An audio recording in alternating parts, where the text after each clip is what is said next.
We're trying to steal it from him, to be more accurate. Joining me now is Newt Gingrich, Fox News contributor, former Speaker of the House, and host of the podcast Newt's World. All right, Newt, your big takeaway. Did they land a glove on old Bernie? Oh, I think they landed a couple of gloves on Bernie, but it may not have mattered.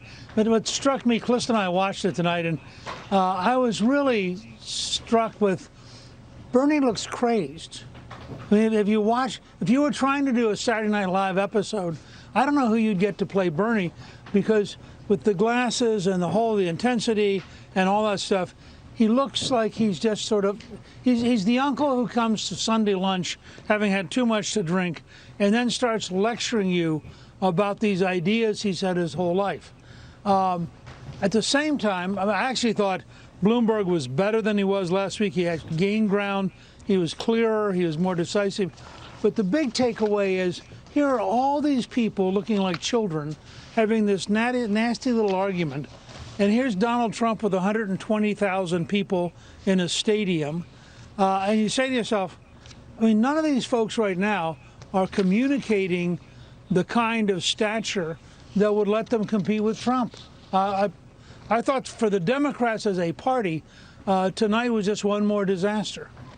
I think that they're going after Bernie, but they're not really making the case, Newt, as to why his policies, his ideas, his plans are disastrous. And they would be anti-growth, hurt prosperity, hurt savings, hurt investment. They're kind of just saying, well, that would be an outrageous campaign to have. But they don't go into why this is bad. And for that reason, I think they didn't succeed against Sanders. I think Sanders comes out of this debate the winner tonight.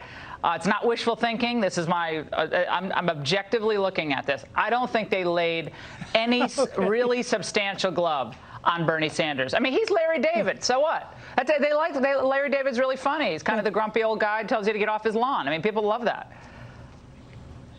Look, I think here's the problem that the Democrats now have. They really are the left-wing radical party in America. And that means in their cocktail parties, in their fundraisers, in sitting around chatting, they all believe basically what Bernie believes. Yeah. So they have no framework to take him on. And the result is, and you saw this tonight, I mean, several times people said, oh, we're really for progressive solutions. We're really kind of all on the same team. Well, if they are all on the Bernie team, this election could be one of the great disasters for the Democratic Party in the history of the entire party, because I think once you get down to what Bernie really means and what he would do to you and your budget and your family, I think they end up in a catastrophic disaster. Newt, I mentioned this earlier in the conversation with our previous guest, but the Democrats tonight actually did try to use the coronavirus to hit Trump. Watch.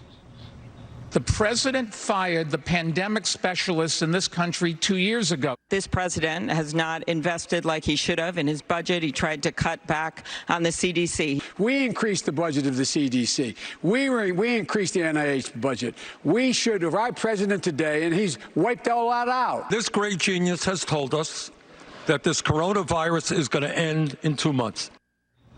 I don't know what he's talking about there. God bless him. But, Newt, how is this Trump's fault that the Chinese lost control of a deadly virus, or, other theories about what happened with that deadly virus? Well, first of all, a couple of weeks ago, I did a podcast on coronavirus, and we had Dr. Fauci, who is at the National Institutes of Health and probably the leading expert on viruses in the world, the man who first took on HIV/AIDS and has a long and remarkable career. The point he was making was this virus may behave like the flu. The flu comes and then leaves. In the spring, you suddenly no longer have flu.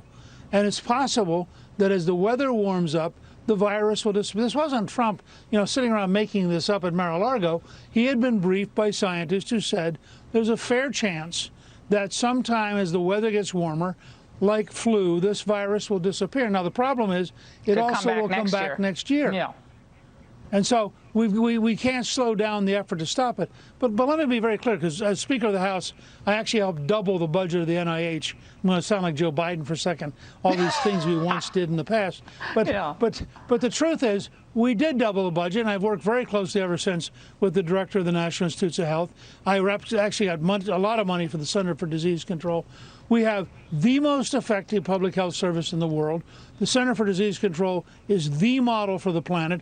The National Institutes of Health has an enormous amount of resources, and they are all working collectively to solve this. We did an amazing job with Ebola, and I give Biden some credit. I think the Obama administration responded to Ebola correctly and effectively and aggressively. But Newt, not we to did interrupt. a great job with that. Right, but not to interrupt, Newt, but the difference here is that China's involved. That's the big difference. And we don't know who patient zero is. And they just kicked out 4 Wall Street Journal reporters. Well, some of whom were snooping around, want the facts. I mean, so we're not dealing with Britain and like our good friends, and we can share information. And it's a little different deal than some of the other things in the past. But the idea that the Democrats are so desperate to have anything on Trump, they almost seem to be cheerleading what's going on with the economy. When the economy goes down, they're happy. When the economy's going up, they're miserable. It's unbelievable.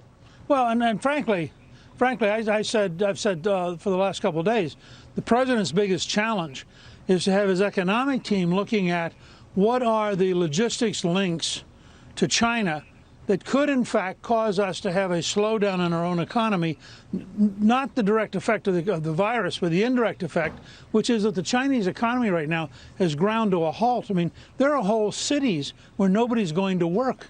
And a lot of those cities produce things that are important. Maybe they shouldn't produce those things anymore. For example, parts that come in, you have to have. Yeah, well, maybe we should bring back some of that manufacturing into the United States. Right, but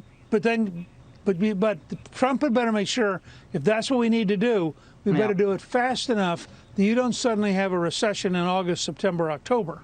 You got it. And that's what I'd worry about that more than I'd worry about the epidemic. Mr. Speaker, it's always great to have you on, especially on a night like tonight. Thanks so much.